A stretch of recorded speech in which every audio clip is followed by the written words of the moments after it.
you have to stop scrolling and listen to me right now, because I am about to completely shatter your perception of the yellow sponge that raised you. And once you hear this, you can never go back to viewing Bikini Bottom as a safe space. We need to talk about the nuclear test subject theory, but not the vanilla version you've read on Reddit threads. I'm talking about the deep, dark, classified level rabbit hole that explains every single psychedelic nightmare, every disregard for physics, and every grotesque close-up that made you uncomfortable as a kid. The premise is simple but terrifying. Bikini Bottom is not a magical land.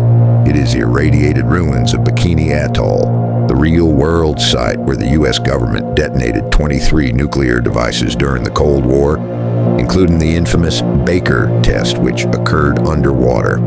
You know that explosion you see in the opening theme song, the one that rips through the ocean surface with terrifying power? That is not an animation effect, fam. That is actual historical footage of a nuclear weapon detonating. The show literally starts with a bomb going off, and everything that follows is the fallout. Think about the geography. The town is littered with giant metal pipes, mufflers, and ship anchors. That isn't just aesthetic trash. It is the wreckage of the target fleet ships that were destroyed during Operation Crossroads. The characters aren't quirky sea creatures. They are genetic mutations born from ionizing radiation. Let's look at the roster. SpongeBob. Sponges in the wild are stationary, brainless filter feeders. They don't have limbs, eyes, or jobs at fast food joints. But SpongeBob is hyper-regenerative, capable of regrowing limbs instantly, and possesses a boundless, manic energy that borders on hysteria. Classic signs of biological scrambling. He is an immortal anomaly, a mistake of nature that cannot be killed. Then you have Patrick Star. Starfish have no brains, just a nerve ring. But Patrick exhibits classic symptoms of radiation-induced cognitive decline, memory loss, erratic mood swings, and prolonged periods of dormancy, living under a rock. He isn't just dumb, he's neurologically damaged. And Squidward, the only character who seems miserable, he represents the awareness of the horror. His narcissism, his clinical depression, his inability to escape. He's the only one who vaguely remembers a world before the bombs, or at least possesses the intelligence to realize that their existence is a repetitive, inescapable purgatory. He plays the clarinet, an instrument of culture trying to hold on to some semblance of humanity in a world that has dissolved into madness. Now look at the sky. Those colorful floral patterns, we all accepted them as clouds, right? Wrong.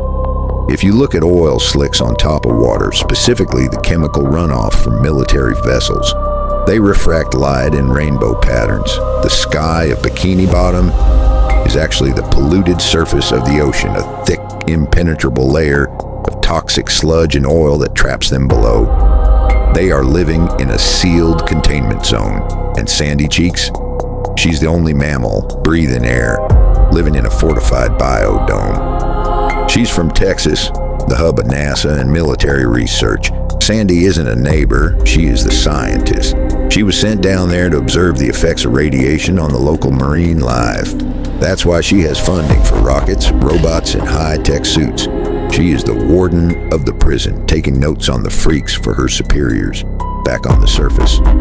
Why do you think she's always testing SpongeBob's physical limits with karate and extreme sports? She's gathering data on his mutation capabilities. It gets darker when you look at the economy. The Krusty Krab. Mr. Krabs is a crab selling crab patties. It's cannibalism, but sanitized. The restaurant itself is a lobster trap, a literal cage designed to catch and kill bottom feeders. And he works inside it. The irony is suffocating. But the real secret isn't the meat. It's the secret formula. Why is plankton, a microscopic organism who should be at the bottom of the food chain, so obsessed with it? And why does the town descend into violent, apocalyptic riots the second the patties run out? The theory is that the formula contains a radioactive isotope or a chemical sedative derived from the fallout that keeps the mutants docile. They're addicts. The Krabby Patty is the soma of the deep, a drug that numbs their pain and keeps them happy in their wasteland. Plankton doesn't want to sell burgers. He wants the chemical compound to either cure himself or take control of the addiction supply chain. He creates complex AI wives and machines because he's trying to use technology to solve a biological nightmare. Now remember the episode Rock Bottom? This is the smoking gun. SpongeBob takes the wrong bus and ends up in a deep trench where the water is murky. The creatures are twisted, incomprehensible abominations that speak in raspberries, and the laws of physics are broken. Rock Bottom is the impact crater. It is ground zero. The radiation there was so intense it didn't just mutate the fish, it shattered their DNA and reality itself. The darkness there is the void of the unknown. SpongeBob's sheer terror in that episode is the fear of total genetic dissolution. He realizes that he is just one bus stop away from being a chaotic blob of nonsense. And let's talk about the fire.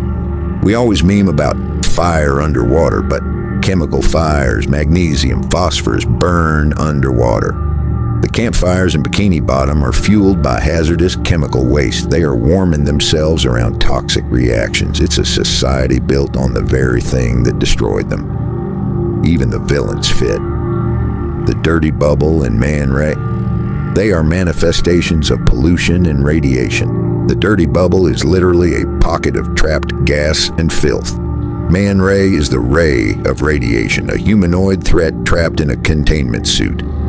Mermaid Man and Barnacle Boy are the senile remnants of the humans who might have been caught in the blast, or the military divers who were left behind, their minds eroded by decades of exposure, playing hero in a graveyard.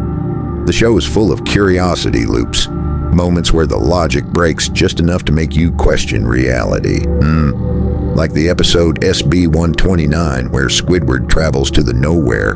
That white void, that is the heat death of their universe. It's what happens when the containment fails. The alone sequence isn't just a meme. It's existential dread visualized. Squidward breaks the fourth wall constantly because he knows he's being watched. He knows he's in a simulation or a show. The laughing. SpongeBob's laugh is iconic, but is it happy, or is it a manic, involuntary reflex, a spasm of a vocal cord mutated by heavy water? The sound of a creature vibrating at a frequency of absolute chaos to keep the silence away. Because if they stop laughing, they have to look at the wreckage around them. They have to realize they are wearing clothes like humans, walking like humans, pretending to have a society in the mud, mimicking the very species that dropped the bomb on them. They are cosplaying their destroyers, and the saddest part is the main drain legend, the fear that a plug will be pulled and they will be flushed away. That represents the fear of the government shutting down the experiment. If the scientists up top decide the project is over, Bikini Bottom gets flushed, erased. No more samples, no more data, just the end. This is why they can never leave. In the movie, when they reach the surface, they dry out. They die. They are biological weapons that cannot exist outside their designated zone. They are prisoners of war in a war that ended 50 years ago.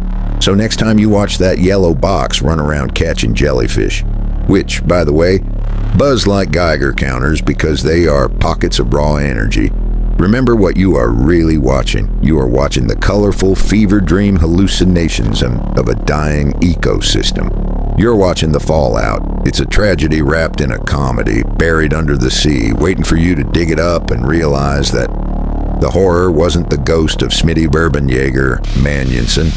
The horror was the mushroom cloud in the pilot.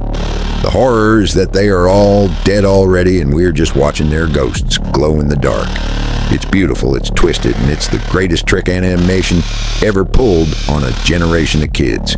You'll never look at a pineapple the same way again. If you want to keep ruining your childhood and uncovering the dark lore hiding in plain sight, you know what to do. Smash that subscribe button, hit the bell so you don't miss the next deep dive. And tell me in the comments, do you think Mr. Krabs is the warden or just another inmate? Let's argue in the replies. Peace.